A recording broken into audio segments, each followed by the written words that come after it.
YouTube, what's going on? Kyle again from ePoolSupply. Today we are back with some quick fix videos for you guys on Pentair's SuperFlo variable speed pool pump. We're going to dive in and kind of show you guys how to change some stuff apart, so stay tuned.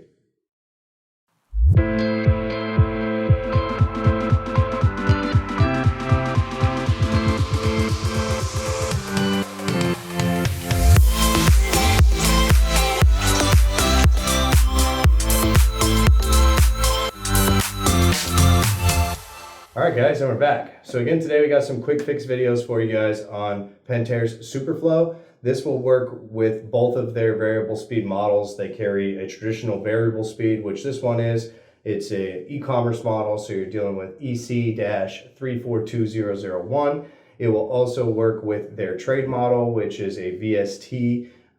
That part number is going to be 342002. So the quick fixes on any of these pumps are going to be exactly the same. The only difference between those two pumps is going to be a warranty purpose and the software capabilities. So we'll do another video on that where you guys can actually talk about that and understand the main differences between those two. But for today's video, I just want to show you guys how to actually swap out the entire pump base that's located here on the bottom. So that pump base is very crucial for the functionality of these pumps, as it helps that pump scent level on your equipment pad, which again, you're going to want to make sure that you have an equipment pad that is level, because if for whatever reason, if you're riding this at different angles, all it's going to do is put more strain on this pump, which is going to cause it to fail too quickly. So one big thing to be able to do what I'm doing right now is if you use the included unions that come with this SuperFlo pump, which I'll probably have my web guy, he loves it when I do this. I'll have him put a picture of right here just so you guys can see what the unions look like that come included with them.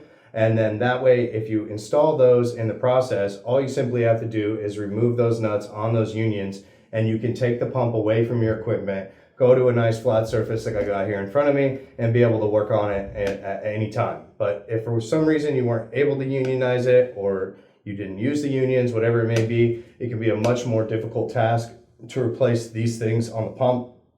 Most of the time it ends up having to be a cutout and replumb back in, which if you don't really have much space at your equipment as it is, that can be a little bit of a pain in the butt. So highly suggest that you use the unions that come included. If you don't use the unions that come included, buy some sort of other unions on the side, so then that way it just makes it really easy for you guys to maintenance this. So again, we're going to focus on the base for you guys in this video.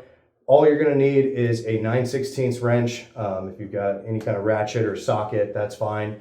You're really aiming for these you got two screws that you're aiming for in order to replace this base. So I'm going to go ahead and show you guys the one.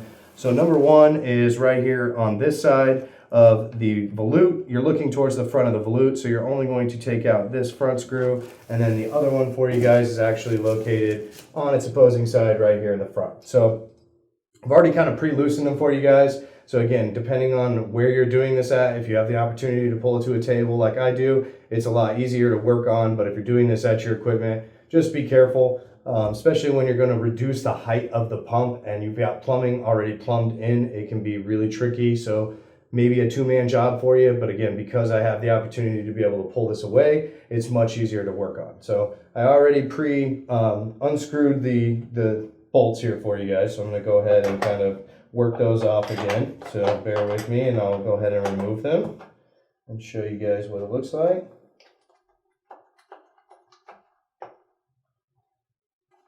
Again, don't use any kind of torque wrench, don't use the drill, don't do anything like that. You guys want to make sure that it's all hand tools. Even though this is a quality type of plastic out there for you guys, a mold, you guys don't want to just make sure you guys are using hand tools. It's not worth it if you guys over tighten anything with power tools and crack it and cause more damage. So I got the one out. I'm gonna go ahead and turn it around so I can get the other.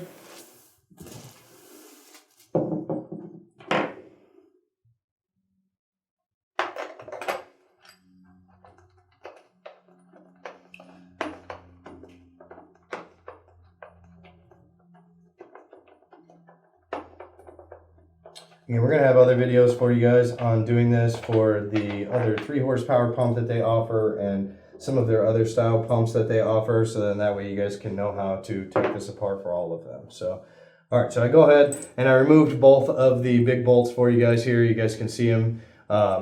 Good size threads on them. It's meant to also help pinch the volute to the actual pump. So once you do remove this, you do want to make sure that you guys don't cross thread these back in. Everything goes back in smooth. Again, another reason why not to use any kind of power tools. Use those hands to be able to just simply thread it in so you guys don't accidentally cross thread anything and break more on it. So I went ahead and did it. So I'm just going to gently lift up on the pump.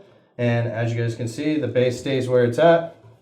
I'm going to leave the pump on its side for you guys here to show you guys the base. So really simplistic base. Their previous base on these pumps used to be much longer and more of a solid piece. They kind of got streamlined with it and made it more simplistic. So if for some reason this is like a number one thing that we always end up running into for damage if the item gets shipped to you guys. So if you guys run into any of those problems, please contact us.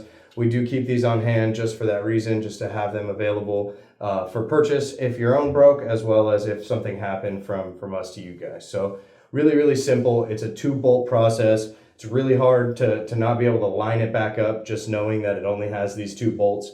But you cannot operate this pump without the base. It will not work. You're going to be running the motor end on the bottom. Things won't be level. You cannot operate it. So if this is broken, it is very important to make sure that you guys fix it. So I just want to show you guys how to remove it. Obviously, when you guys are going to put it back together, really simplistic, same thing, put it back on, thread those bolts in. Again, highly suggest just hand tight, no kind of power tools. So really simple, but make sure you guys stick around, hit that like button, be sure to subscribe because we're going to have some more videos on tearing this thing apart, show you guys some more maintenance, get this front end off, show you guys how to replace the drive and do some more of your own at-home repairs. So I really appreciate you guys watching. I'm Kyle from ePoolSupply, and we'll see you next time.